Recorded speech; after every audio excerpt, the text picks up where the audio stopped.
நம பார்வதி பதையே ஹர ஹர மகாதேவா. தெய்வத்தின் குரல் 2ஆம் பாகம் 167ஆம் பகுதி. புராணம். இதிகாசம், புராணம், பெயர் விவரம். இராமாயணமும் மகாபாரதமும் தான் நம் தேசத்தில் பாமர பண்டித பேதமின்றி எல்லோருக்கும் 2 கண்கள் போல் இருந்து கொண்டு யுகாந்திரமாக நல்ல வழியை காட்டி வந்திருக்கின்றன. இந்த 2ஐயும் புராணங்களோடு சேர்க்காமல் தனி ஸ்தானம் கொடுத்து இதிகாசங்கள் என்று வைத்திருக்கிறது. புரா என்றால் பூர்வத்தில் என்று அர்த்தம். பூர்வத்தில் நடந்ததை சொல்பவை புராணங்கள். அவற்றில் எதிர்கால ப்ரெடிக்ஷனும் வருகிறது. பூர்வத்தில் நடந்த கதையை சொல்வது என்று மட்டுமில்லாமல் புராணம் என்பதே பூர்வ காலத்தில் எழுதப்பட்டது என்றும் அர்த்தம் செய்து கொள்ளலாம். போயட்ரி, டிராமா முதலியான பூர்வகால இலக்கிய சிருஷ்டிகளுக்கு பிறகு சமீபத்தில் ப்ரோஸிலேயே கதையை எழுதுவது என்று ஒரு இலக்கிய ரூபம் உண்டாயிற்று.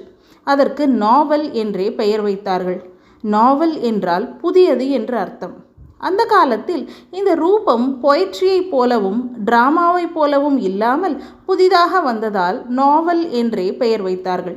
இந்த ரூபம் நம் நாட்டிலே வந்தபோதும் நாவல் என்பதை மொழிபெயர்த்து நவீனம் என்றார்கள். நவீனம் புதியது என்றால் புராணம் பழையது. இந்த பெயரே புராணங்களின் தொன்மையை காட்டுகிறது. புராணம் என்று இருந்தால் அது சொல்ல வேண்டிய விஷயங்கள் 5 இருக்கின்றன என்று பஞ்ச லக்ஷணம் கொடுத்திருக்கிறது. அவை: 1 சர்க்கம், ஆதியில் நடந்த சிருஷ்டி. 2 பிரதிசர்க்கம், அப்புறம் அந்த சிருஷ்டி யுகங்கள் தோறும் கவடு விட்டு கொண்டு பரவியது. 3 வம்சம், பிரம்மபுத்திரர்களிலிருந்து ஆரம்பித்து ஜீவகுலம் எப்படி தலைமுறையாக வந்தது என்ற விஷயம்.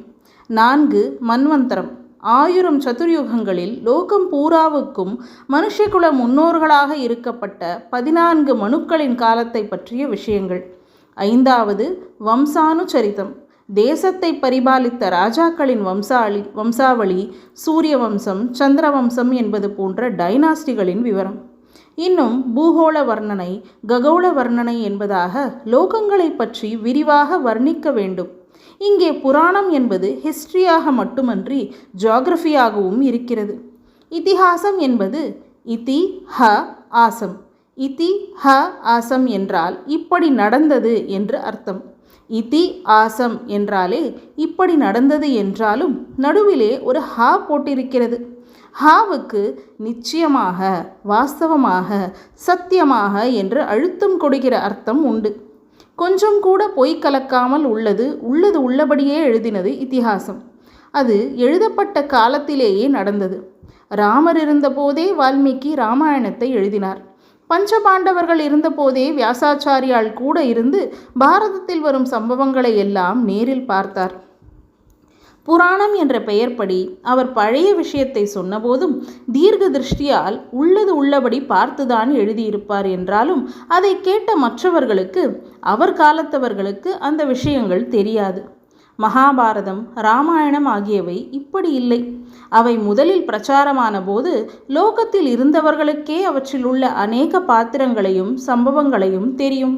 அதனால்தான் இவற்றில் நிஜம்தானா என்று நாம் சம்சயிப்பதற்கு இடமே இல்லை என்பதை காட்ட இதி ஹ ஆசம் என்று ஹா போட்டு உறுதிப்படுத்தியிருக்கிறது. இதி ஹ ஆசம் என்றால் இப்படி இருக்க வேண்டுமென்று அவர்கள் சொல்கிறார்கள் என்றும் அர்த்தம் செய்து கொள்ளலாம். நேரே நடப்பதை வைத்து சொல்லாமல் இப்படி இருந்தது என்று ஒரு நம்பிக்கையின் மேல் எடுத்துக்கொள்வதே ஐதீகம். ஐதீகம் என்று தமிழில் அதைத்தான் சொல்கிறோம். அதாவது மரபு அல்லது ட்ரெடிஷனுக்கு இப்படி பெயர். இப்போது நாம் நேரில் பார்க்கிற ஒன்றை கொண்டு இதை ஏற்படுத்தவில்லை. நமக்கு நீண்ட காலத்துக்கு முன்னாலிருந்து அனுசரிக்கப்பட்டதா, சரி நாமும் பின்பற்ற வேண்டும் என்று இருப்பதே ஐதீகம். இதி என்ற வேர் சொல்லிலிருந்தே ஐதீகம் வந்திருக்கிறது. இப்படி பெரியோர் சொன்னது என்பதற்காகவே நாம் பின்பற்ற வேண்டியது ஐதீகம். நாமே நேரில் பார்ப்பது இது. இன்னொருத்தர் சொன்னால் இப்படி. நம பார்வதி பதையே ஹர ஹர மகாதேவா.